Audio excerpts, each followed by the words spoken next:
Everyone, welcome. This is the Tennessee Native Plant Society monthly seminar.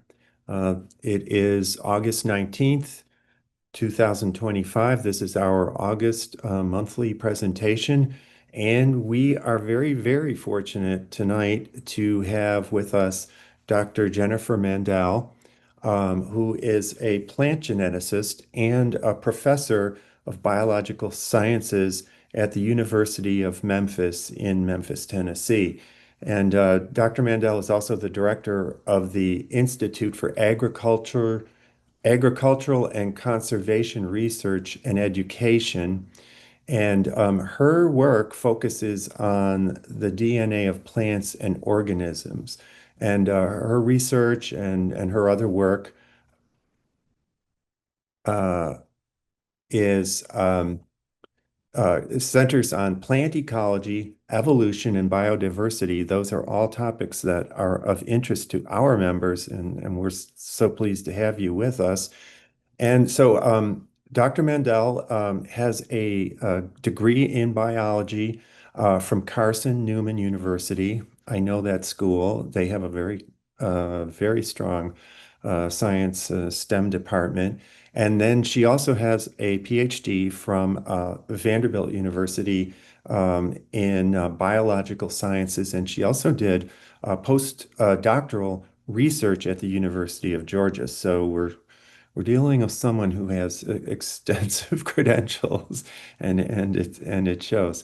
So we're pleased to have you, and I'm going to turn it over to you, Dr. Mandel. And um, for our listeners, we should say that there was just a blip when there was a thunderstorm in Memphis, and it knocked out Dr. Mandel's internet, and it's being restored. So fingers crossed that we can continue. Awesome. Thank you so much, Tim. Yes, hopefully the worst of it has passed. So thank you so much. I'm so happy to be here tonight. I've been looking forward to this all summer to get to talk to you. I was telling this to Tim last week when we practiced that I went to a workout class I go to all the time with some friends. And one of my friends, her husband is really into planting native plants. But it was the same day you all had sent out the email that I would be speaking, that also the same day that Taylor Swift was coming out with her new album, that she announced the new album. And so my friend's husband said, "You won't guess who's speaking at the Tennessee Native Plant Society." And she said, "Taylor Swift?" And so it was quite funny. He was like, "What?" So anyways, so you get me to share with you about what we have been doing here at the University of Memphis and across Tennessee. So I'm really happy to be here. And, Tim gave me an awesome introduction about my path. I did go to Carson Newman College. It's Carson Newman University now. That's over in Jefferson City near Knoxville. And I loved my time there. It was a great small university with professors that just really inspired me to go to the next step with my biology degree. And so that led me to Vanderbilt, where I also had a wonderful advisor, Dave McCauley, who was a beetle scientist turned plant scientist. And so that meant that a lot of the tools he had taken from sort of animal world, he could bring into the plant world, but that also meant he never really taught me how to make a herbarium collection. Vanderbilt did not have a herbarium when I joined the university. It had been given away prior to my arrival there, and so I didn't get the same sort of out in the field experience that maybe somebody in a truly plant lab would have been. But I got that experience when I went to the University of Georgia, and I was working as a postdoc in the plant biology department there, which has a, wonderful herbarium that was just led by a woman who taught me how to make collections and the importance of making really good notes when you collect plants and preserving those. And so that was just a really great experience. So all of these sorts of things sort of bringing together the work that I do now. And I'm going to tell you about several things today. I'll tell you about our lab, and I'll tell you about our herbarium and work that we've done. And so, as Tim mentioned, I am the director of ACRE. That is a mouthful. I was glad that you read it out loud. So that's, you can see it there on the screen. So we call it ACRE. I also direct the University of Memphis Herbarium, which the code for that is MIM. And then I am a PI of a research lab where we work on plant genetics, conservation, and other things. And so I'll tell you little bits about all of that today, and we should have time for questions. I love to answer lots of questions for you all. Okay, so I'll just start off with ACRE. The University of Memphis sits in an urban space. However, if you go about 20 minutes outside of Memphis, you're in a really farm-heavy rural part of Tennessee and the Mississippi Delta. And so for a long time, there's been interest in the university having sort of an agriculture research and education arm.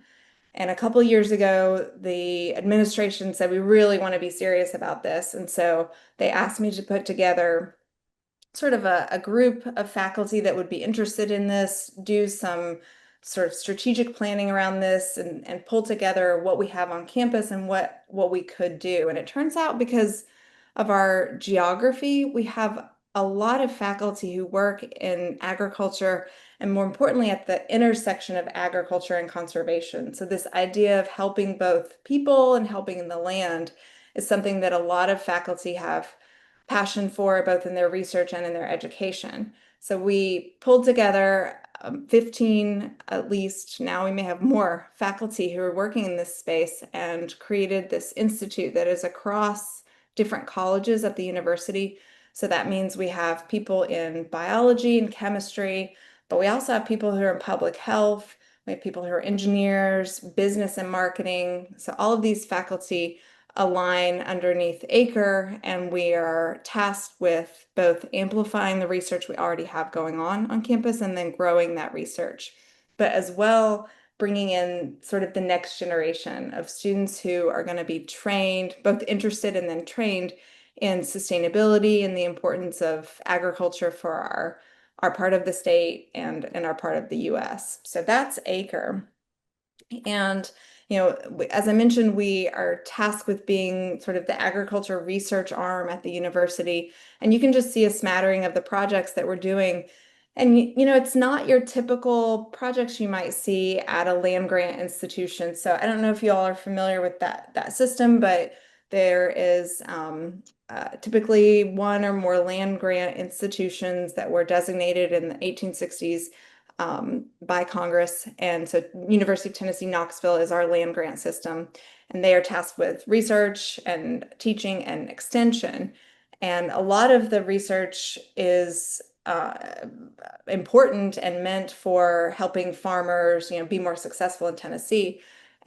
But by being not a land grant, it means that we're a little more flexible in the things that we can do. So you can see that the projects that we have are maybe sort of things you might not have thought about for agriculture.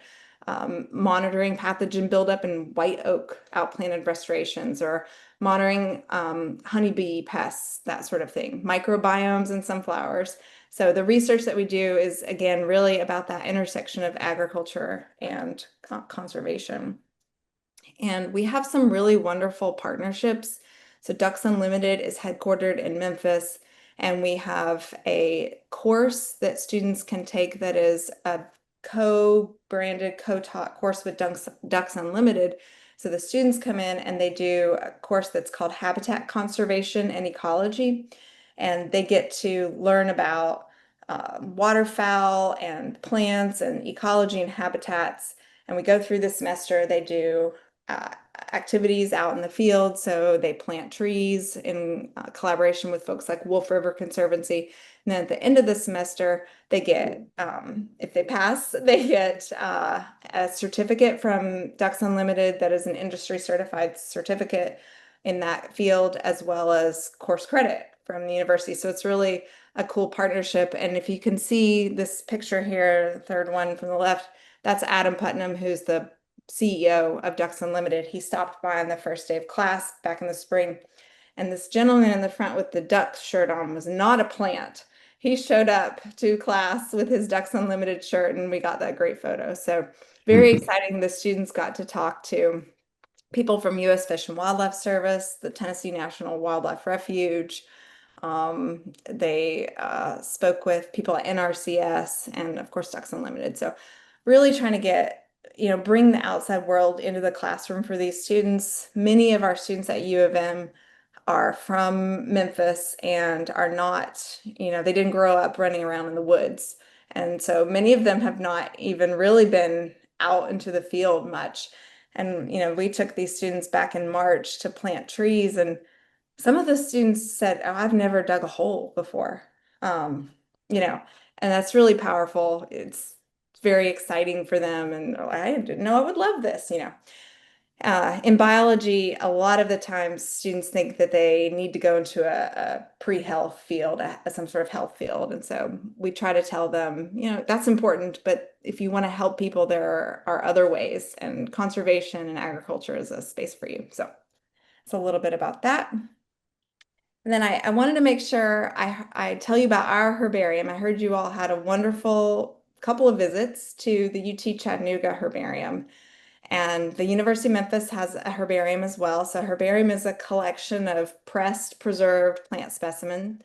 And so if anyone ever made a leaf collection or collected a four-leaf clover and pressed it between a book, you have become your botanist, and you could accession your specimen into a herbarium.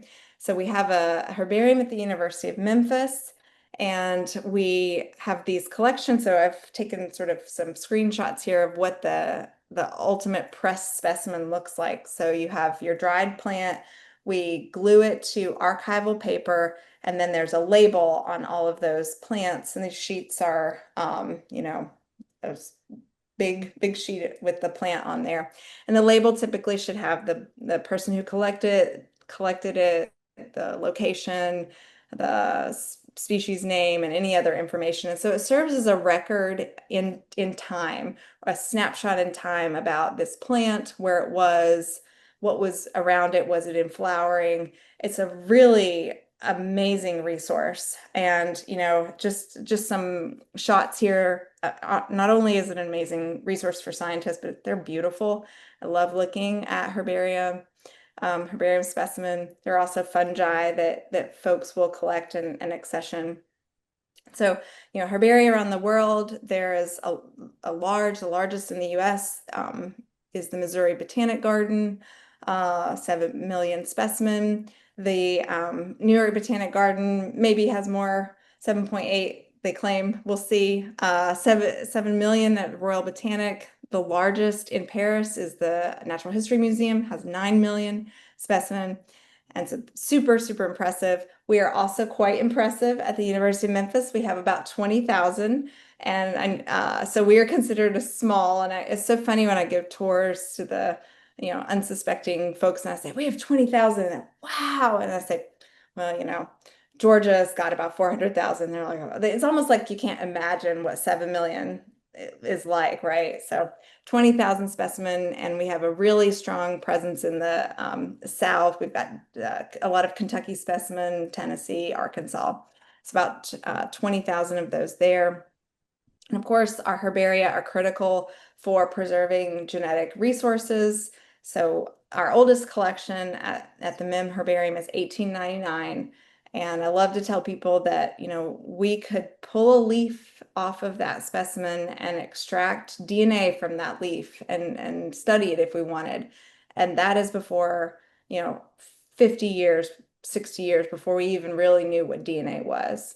So it is, it's unimaginable the things that we'll be able to do with these plant specimen in 100 years. And it is just critical that we take care of them, we preserve them, we collect them, we add to these collections. Identifying traits for new crops or for breeding is another place where I think herbaria can be very important. We also, know where these plants were collected and if they were flowering, so it can tell us something about a changing sort of environment.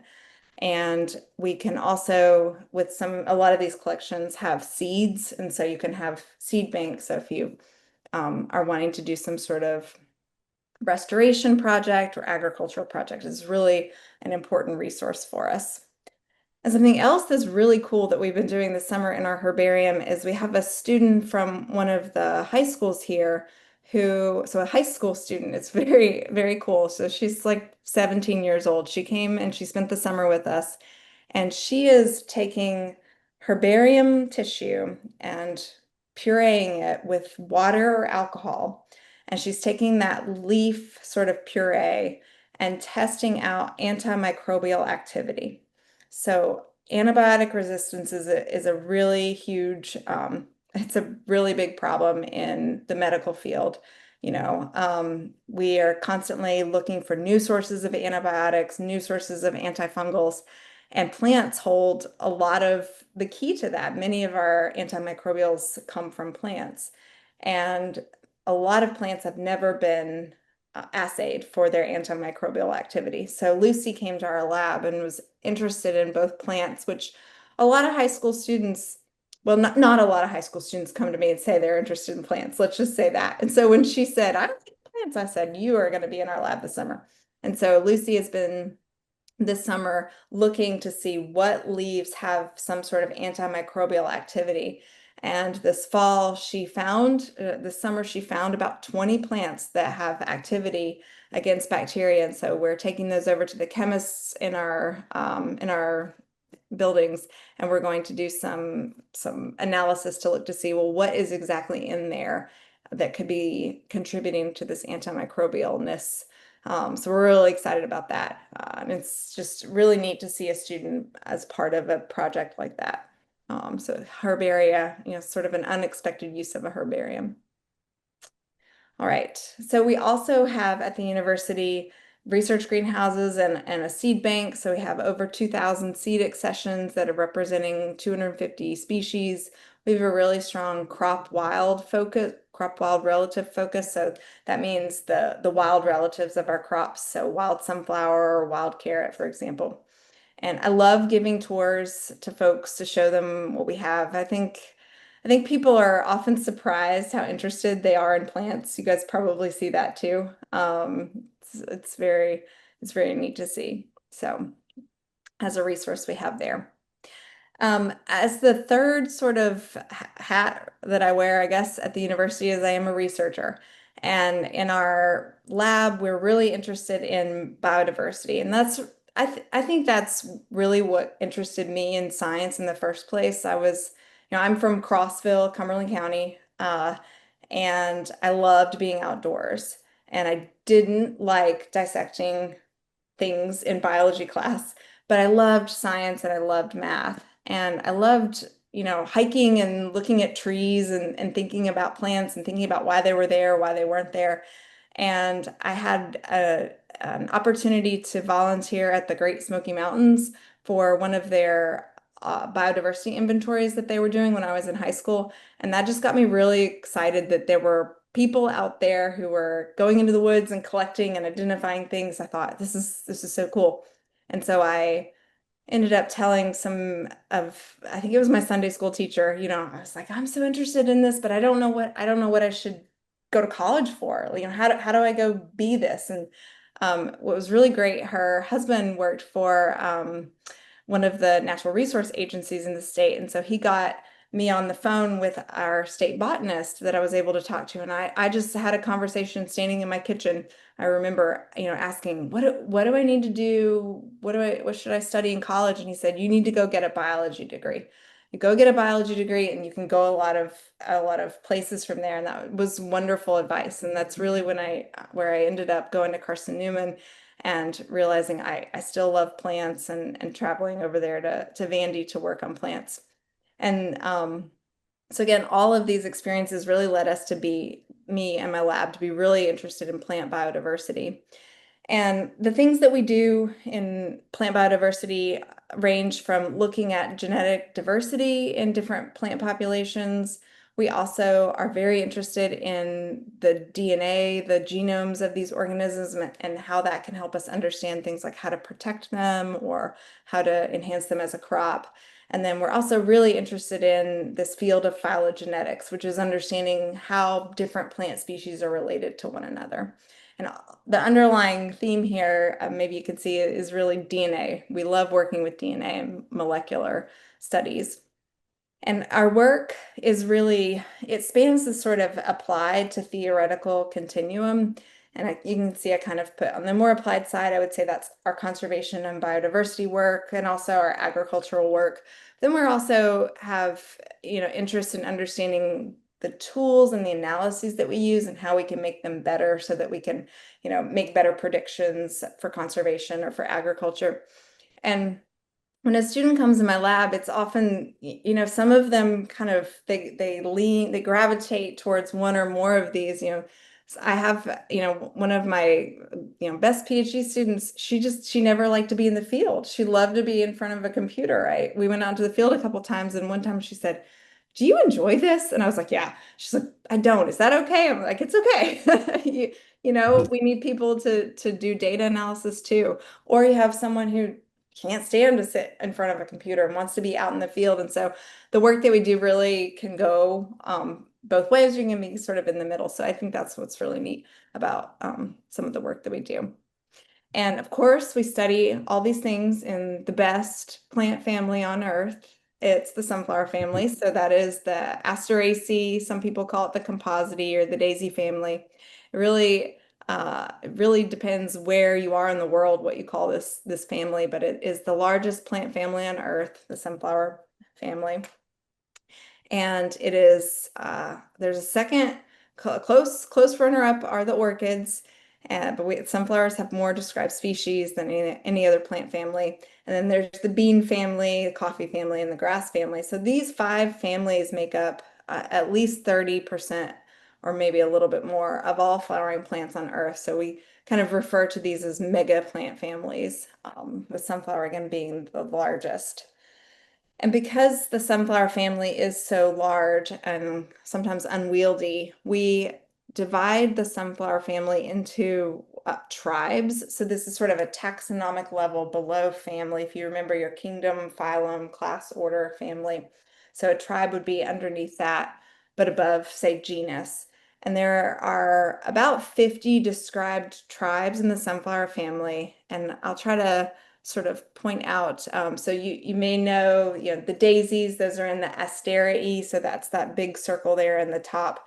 These colors are related to sort of where they are and in the world, and then the size is representative of how many species are in that tribe. What's really neat to see is that you have some tribes that are just giant. So the Senecio tribe, which has your Senecios and Pacaras that you may be familiar with, has over 3,000 species. Then we have other groups that are unique and found, one place in the world, like this Hecastocloideae, is only found in Nevada and a couple populations in California, and it is unlike anything else. So we can't stick it into any other circle. It's unique. We call it monotypic, and that's what's really neat about the family is there's some groups that have just exploded and some that didn't in terms of diversity. So that's also kind of a neat question to ask. Why does some group become more successful than others? And if you are wondering, what makes a sunflower family member a sunflower family, then you've come to the right place. So there are a few features. One is its inflorescence type. So I hope you all know, but I'll share with you that the inflorescence or the flower head of a sunflower or a daisy is not a single flower, but it is a composite, which is where the Latin composite comes from. It is a composite of multiple individual flowers. So the picture I have here, these purple structures that sometimes people call petals are actually individual flowers. And the center circles or discs in the center are individual flowers. So each one of these flowers has a fruit that will mature, or an achene or a seed. And that is a feature that all members of the sunflower family have. They are a composite of sometimes just a few flowers, or in the case of a sunflower, hundreds of flowers. But they're all into this one structure, which very cleverly looks like a single flower. And so we think that's one of the reasons this family is so successful. It is very efficient. If you're a pollinator, you stop at one flower, one head, and you pollinate 100 flowers. You're also sharing nutrients across the flower very efficiently because you're in tight proximity to one another. So that structure, that head is called a capitulum in the botanical term. And so you'll never, hopefully you never look at a sunflower the same. When you go to Kroger later, go close up to it and look and see all the individual flowers that are in that head. So it's really a neat feature. There are a handful of other features that all sunflower family members have. And one that I wanted to tell you about, oh, sorry, this is the zoomed in photo. This is a sunflower, and this is where you can really see that these are individual flowers that are all fused, stuck together. So can you see my cursor? If I move, Yes. you can. Okay. So Mhm. these are fused petals. There are 5 little petals of tiny flowers. And then the pistils and stamens, the reproductive parts are there down there in the center. And then if we could kind of drill down into the sunflower head, the seed will be down in there. So these are individual flowers. So I see, maybe like 100 flowers on this image. And then in this image, we've plucked out the ray flowers or ray florets and the disc florets. So you can see that there. So it's really, really fascinating. Another really cool feature of members in the sunflower family is that they have this, what we call secondary pollen presentation. And what that means is the pollen is not on the male parts or the anthers. It's actually displayed on the stigmas, the female parts of the flower. So it's kind of shown here that the stigma picks up pollen as it pushes through the flower, and then the pollen is secondary pollen presentation, so it's on a secondary structure. So it's pollen on a female structure. So all members have that as well. And I love to look at the pollinators of members of the sunflower family. So it's very diverse. You can see bees and butterflies and hummingbirds even. And so it's a quite diverse family, very exciting to study. All right, so I promised Tim I was going to try this. So hold on, I have to figure out how to pull the chat up. Okay. All right, we have, oh, thank you for that note there. I have to look at that. Okay, so I have the chat pulled up and we're going to play a little game. It's the evening, it's getting late, it's rainy here, that we're calling Name That Species. And I have the chat here. So I'm going to show you a picture and anyone is welcome to type into the chat, or if you want, you can just unmute if that's easier and holler out what you think this species is. And we'll just play this little game. Is that good? Are we good? Okay. Mhm. All right. Okay, so I'll start you off with a softball here. So we have what is this species? You can either unmute or you can put it in the chat. And you don't need to give me the scientific name. The common name is fine. It's not a trick question. Annual sunflower. Oh, very good. Oh, Anne. Thank you, Anne. Yes. Oh, you're welcome. You even had the annual. I love that. All right. So Anne started us off right. Okay, next. What do y'all think this is? Mm. Looks like a Gerber daisy. That's right. That's right. Whoever said that, you are correct. And often folks get that wrong. I get zinnia a lot for this one, but you're right. Good Gerber daisy. This guy.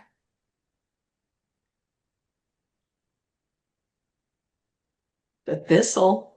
Thistle. Yes, ma'am. It is a thistle. So thistles are also in the sunflower family. That's right. How about this one? Dandelion. Dandelion. Thank you. Very good. Dandelion also in the sunflower family. Lettuce. Lettuce. Lettuce is also in the sunflower family. So there's a picture of its inflorescence, its capitulum. Lettuce and dandelion are very closely related. All right, here's 2. Goldenrod. Goldenrod on the right. Very good. What about this on the left? Anyone know? Ragweed? Ragweed. Oh, you guys are so good. Yes, so ragweed and goldenrod, both in the sunflower family, not super closely related in the family, but often poor goldenrod is mistaken for the thing that is making everyone sneeze in the fall, when in fact it is the ragweed that is here on the left, not a very glamorous flower, but they grow in the same ditches and fields and they flower at the same time. So excellent. All right, what else have I got here? This is a very difficult one.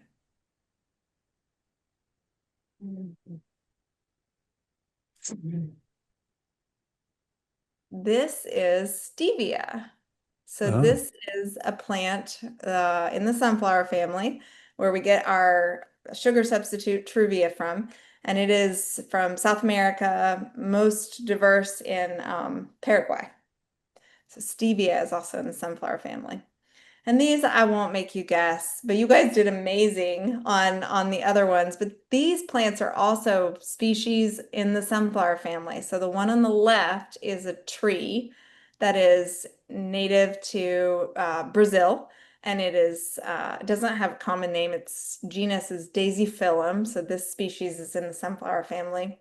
And then over on the right, we have these are Hawaiian silver swords, and they are very diverse on the Hawaiian Islands. And if you could zoom in really close, there's little sunflower heads on all of these almost agave yucca looking species, but these are in the sunflower family.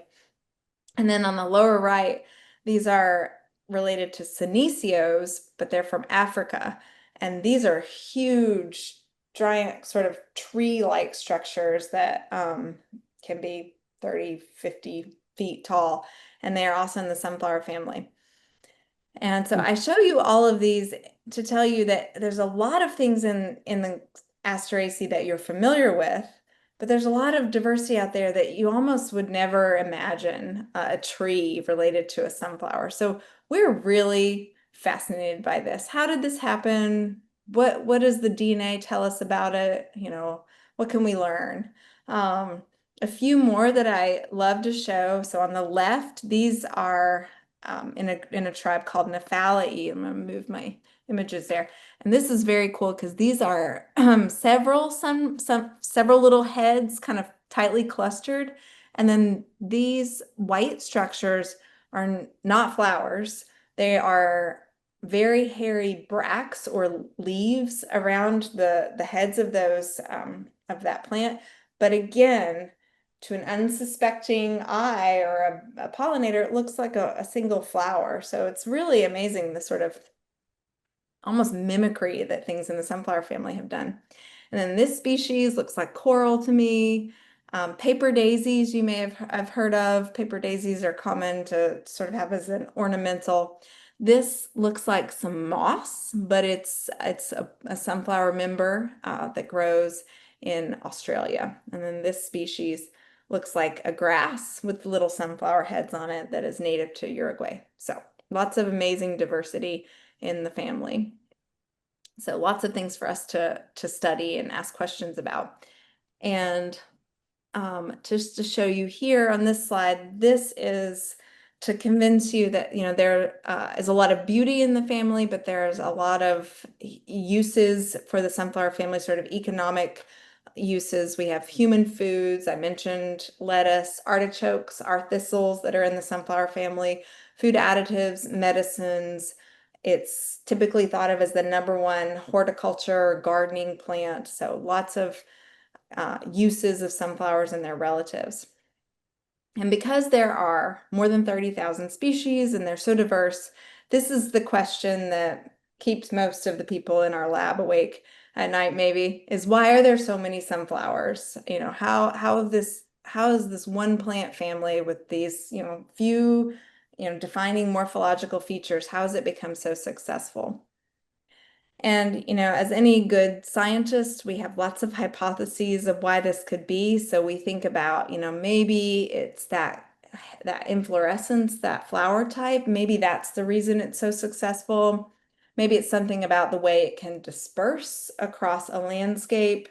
Maybe it's something about it being able to, you know, come into a new environment and kind of take over, like a niche colonization or some other key hypotheses. And so these are hypotheses that we can very easily test in this family because we know a lot about it and it's very diverse. So in terms of, you know, very diverse and how distributed it is, this map of the world shows you how many species are in each of these sort of continents. So you can see that for the most part, they're really diverse everywhere. So we like to say that sunflowers are found everywhere but Antarctica. Although even there are some two species that are on the sub-Antarctic island, so it's almost like and they're trying to make it there as well.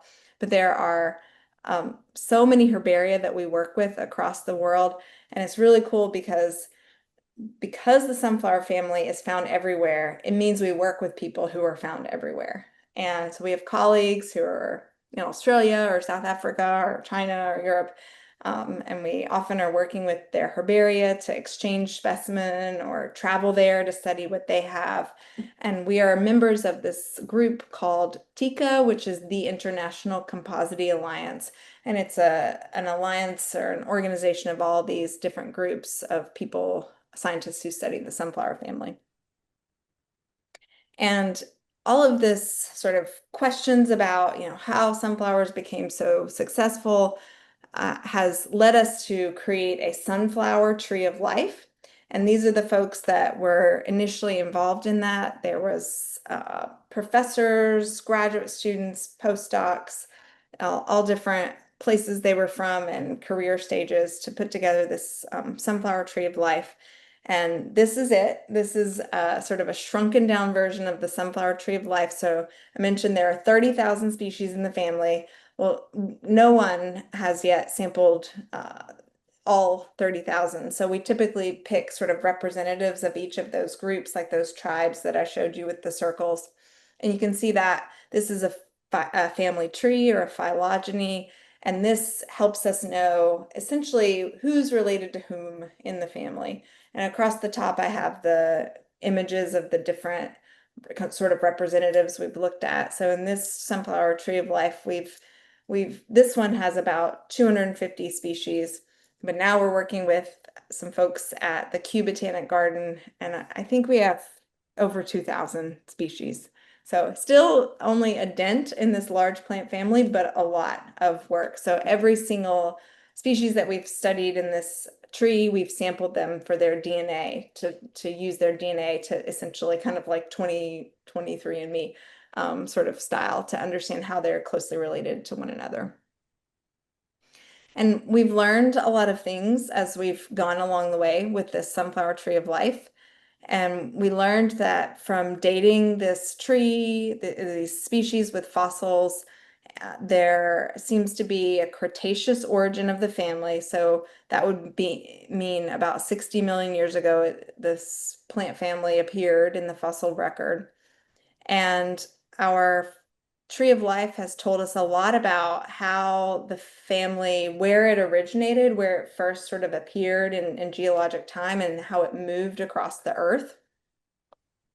And we also learned a lot about how climate has played a role in this plant family. And we also learned a lot about how the plants move across our globe. So I'll just sort of show you a few images of what we think happened by sort of reconstructing the fossil record and the DNA of these plants. So probably the family originated sometime in the Cretaceous. So that means that there could have been daisies and dinosaurs hanging out together, which I think is very cool. And the family first shows up in southern South America about 80 million years ago. There's an image of some of the plants that we find down there.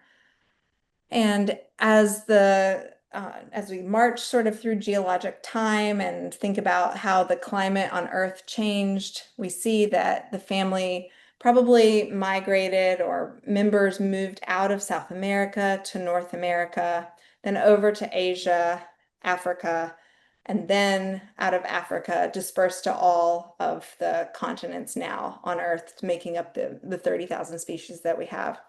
And it's neat because when we look at how the Earth's climate has changed over 80 million years, there are these coinciding patterns of movements to new continents and increases or decreases in global temperature.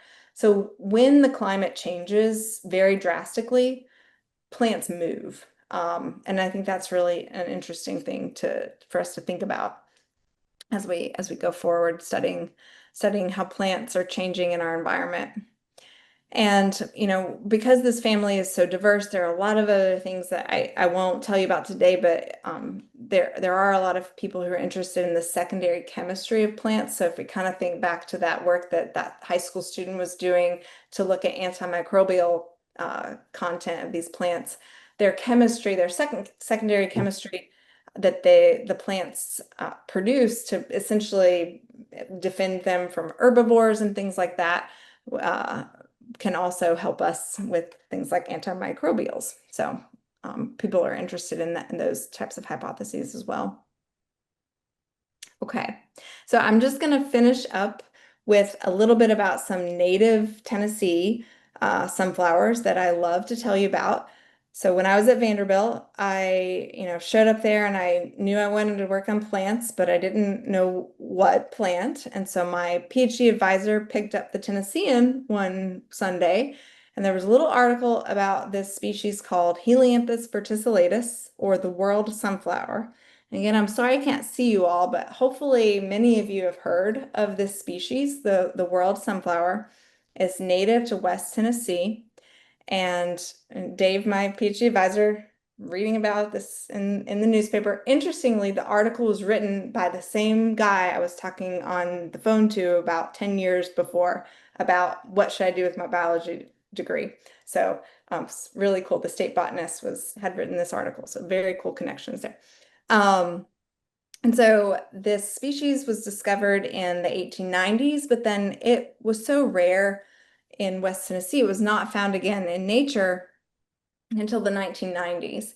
And during that time, lots of botanists who came through had the herbarium specimen because there was a record created for this specimen that was just deposited at the Smithsonian Herbarium, as well as the New York Botanic Garden.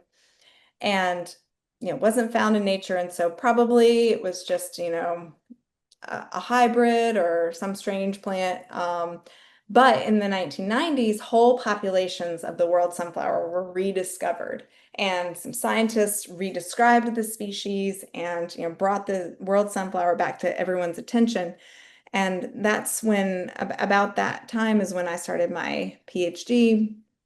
We used DNA to ask questions about why this plant was so rare, what do we need to do to restore it, those sorts of things. And it was eventually listed as a federally endangered species in 2014. And that was very exciting for us because it meant that there would be more research and more resources dedicated to studying this plant. And then eventually some other populations of the species were also found in Mississippi and Virginia, at least we thought, botanical cliffhanger. So this is an image of the world sunflower growing along an ag field, a cotton field there in West Tennessee. This is often where we find this species, sort of at the edges of an ag field and some wet sort of prairie, wet ditch-like habitats. Wild sunflowers are, of course, related to the annual sunflower that Anne called out earlier, and these are really important because these hold potential for increasing diversity, increasing adaptability of our agricultural plants, of our sunflowers in this case. So some of the things that we know about this endangered species are, in fact, it actually has high genetic diversity. So sometimes you might think something is rare, it doesn't have a lot of diversity, but because of this plant's life history, it has high genetic diversity and it's highly clonal. However, there are not very many populations of this species, and the populations are very small. And we had a student who was working on these populations, and when the Mississippi population was discovered in 2017, she studied that population and found that it had some unique genetic diversity, which made us think, okay, well, this Mississippi could be valuable for increasing diversity in the other populations. And so we made some recommendations, but it turns out sometimes you need to revisit your findings in science. So we had only studied a little bit of the genomes of those plants and found that they were genetically distinct. But as we surveyed more and did more work with this plant and these populations, we started to discover that the Mississippi populations looked very different from the world sunflower that we were used to, both morphologically and genetically. So we continued searching for these plants and we found lots of populations of this sort of unknown species, this new fake, I'm going to call it fake world sunflower down in Mississippi. So we sampled through this and we had a student, Sam Drury, who did some additional genetic work to look at these populations and really found that the Mississippi populations were both genetically and morphologically different from the world sunflower that we have in Tennessee and Alabama and Georgia, and caused us to say, whoa, we need to not mix those gene pools and not try to supplement these Tennessee populations with the Mississippi. So we still have lots of questions about what this Mississippi plant is. We don't know what species it is. It may be a new sunflower species, but more work really needs to be done. So really, taking the time to study these populations, which can take years, is really important. And so having students very interested and excited about plant diversity is important. All right, so hopefully that I convinced you that's really important that we think about natural collections and really think about genes and the genetics and how that's important for both our conserving as well as agriculture. So natural collections and agricultural innovation really, I think, go hand in hand. So the herbarium and the work that we do in the lab and the greenhouse and the field, it's all really connected. We are all about, as I said, training that next generation because I can't do it all. I'm just one person, right? And so having students get really excited about plants and their importance in the landscape and to their food supply is something that we're really passionate about. So there's some students in the herbarium at Memphis. It's exciting. And then I just have a few plugs that I hope that you'll go check out. There is a journal that TICA, the International Composite Alliance, publishes. It is there. I think if you hold your phone up to my screen, you might be able to QR code this. And I gave my slides to Tim, so maybe we can share some of these resources later. But that's our journal, Capitulum. It's a wonderful read. There's science in there, but it's really approachable. And so I think everyone on this call would probably love to read these articles in Capitulum. It's really a fun journal. And then I just have lots of people to thank for all this work. I also, if you're on LinkedIn and you want to follow ACRE, our institute, you can do that there. You can check out our website. And I'm ready for questions. And thank you for your time.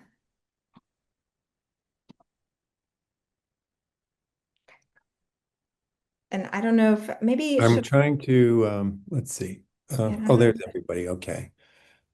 Oh, that was fantastic, Jen. Oh, thank you. Just to start off the Oh, questions, thank you. if I can, it was recently brought to my attention when I attended a conservation conference, and what you were talking about was with the world sunflower. There's a danger in bringing plants and moving them around, and because of their genetics. And I know if, like from our perspective, I mean the members of the society, I mean all of us are most of us are planting natives, and we're buying them from places. And I know I've done that, and I've introduced native species, native that would be native to Tennessee, but I'm not necessarily getting them right from Tennessee. And so, like as you were pointing out, I could possibly do some harm by bringing in plants from elsewhere. Is that true? Yeah, I mean, this is definitely, there's some like science and some ethics and philosophy all wrapped up in that question, right? Mhm. Yeah, there is you can purchase somehow. People are selling world sunflower sometimes, and people are also trying to do some work to get some uh, clones of world sunflower so that you can put out on the landscape. And if you have something that maybe looks like world sunflower and it's planted, but it's actually not, and it could cross-pollinate with, Yeah. the natives, then you could be doing some, potential harm because, if they're crossing and they're not they're not the world sunflower, you might sort of swamp out that genetic diversity, that gene pool. Mhm. That's one of the harms. And so I think it really is important for the people who are knowledgeable about the science of these plants to be involved in those conversations, but there's only so many scientists, right? And so that's a really difficult thing to get scientists who know, or maybe there's not enough work done on certain plants, so maybe we don't know the answers to that. Yeah, and it's also very interesting, animals and plants are protected differently under the Endangered Species Act. So if you have a plant and you're a private landowner, you have an endangered plant, you're not required to protect that plant on your private property. So, we've tried to, when we go out to collect, we often don't want to say, oh, we think you have something endangered, because that might worry somebody, on their property, but it shouldn't worry them because we're just wanting to study them and know more about them. But that's also part of the sort of philosophical, ethical sort of piece of that mixes with Mhm. the science. So it's definitely, I think the best thing to do is to have awareness about where the plants come from, and what the sources are, and what you're planting. So I think that's really Mhm. important. So, and that's the value of a presentation like yours for the members of the Cool, Plant good. Society. I Very think that was good. And I just, before we go, other questions. I know Karen posted an item on the chat here, um, that TNPS has supported the Tennessee Kentucky Plant Atlas, and it has digitized over 401,000 specimen images, right? Amazing. Or no, Amazing. number of specimens with images of like Yeah. almost 350. Yeah. And these come from the herbarium, all surrounding areas, That's wonderful. So Tennessee, Kentucky, and some of our collections from Tennessee are in Texas now. And yes, obviously, there's some in New York, and they're all over the country. But yeah, they're working very hard at getting representation from a lot of the species from the Tennessee, Kentucky. that's wonderful. Joey Shaw is working very hard on that. Mhm. If you haven't had your collection scanned yet, that's something for graduate students to Yes. work on. And members Yes. of TNPS, I think some of ours have helped out with some of that as well. Yes, if anyone in the Memphis area is interested, so we are in the process, all of our herbarium is in CERNEC, the database, but it's not all imaged. So we are working through with volunteers imaging. And I just talked to one of the volunteers yesterday. She said, I'm up to 600. I was like, whew, keep going, girl. Like it's a lot.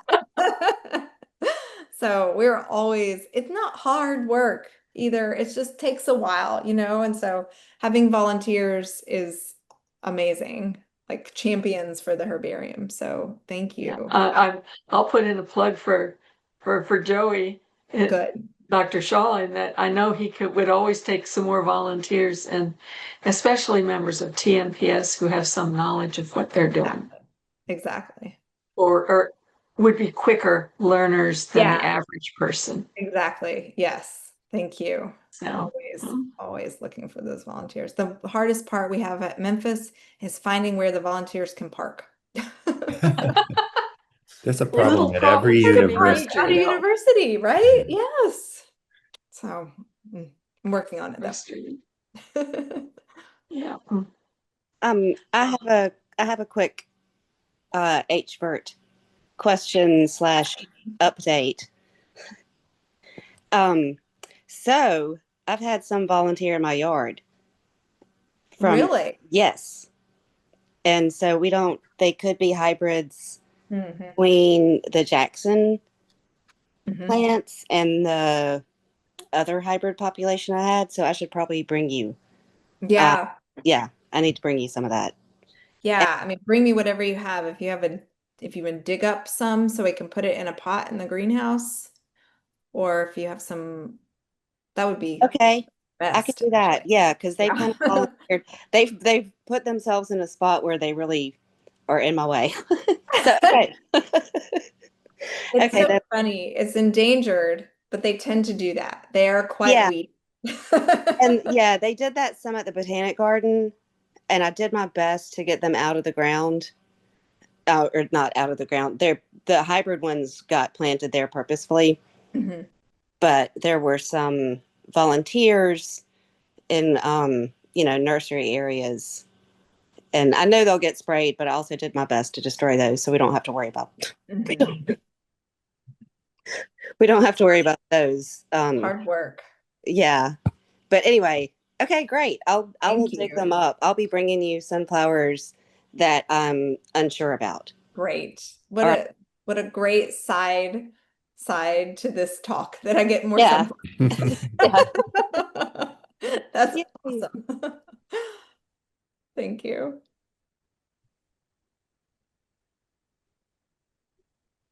Maybe I can stop sharing for a second. That way, maybe I can see. Yes, now I can see more.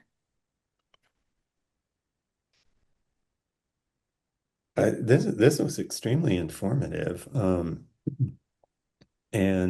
I'll bet everybody, maybe not everybody, but I was quite surprised to see that all of these different types of plants are actually in the sunflower family.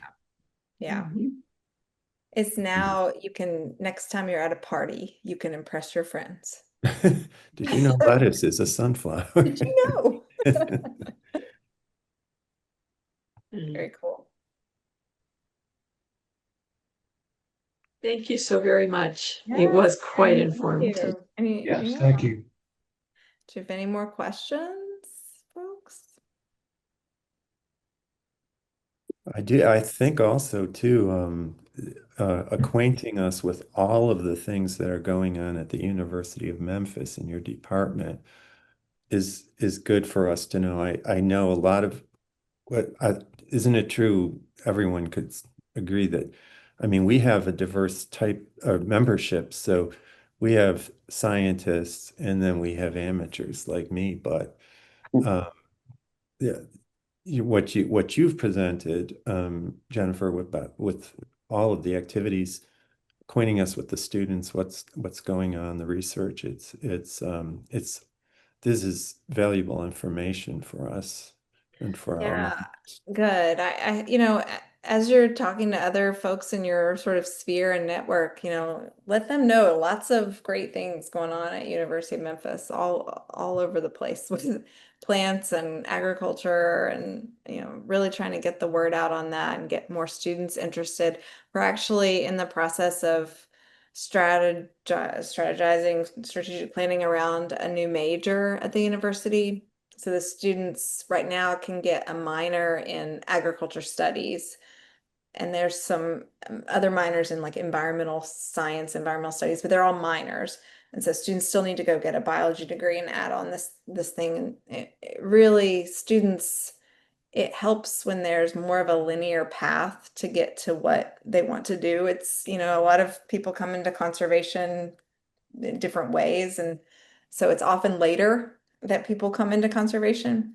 And we're trying to catch students earlier, and having a dedicated major around this is one of the ways to help do that. So we're working on that now. Excellent. Yeah. All right. Well, thank you so much, everyone, for attending. And thank you so much, Jennifer, for this Yes, I'm glad the internet terrific held out. We're presentation. good. Oh, I forgot. I've totally forgot about that. Yeah, the We storm is almost gone. didn't, this almost didn't happen tonight because of the weather. Yes. But your internet connection persisted, so Good. it was to our advantage. So, well, thank you very much. Okay, thank you And all. I really appreciate it. Thank you. Come visit us in Memphis. absolutely. Please do.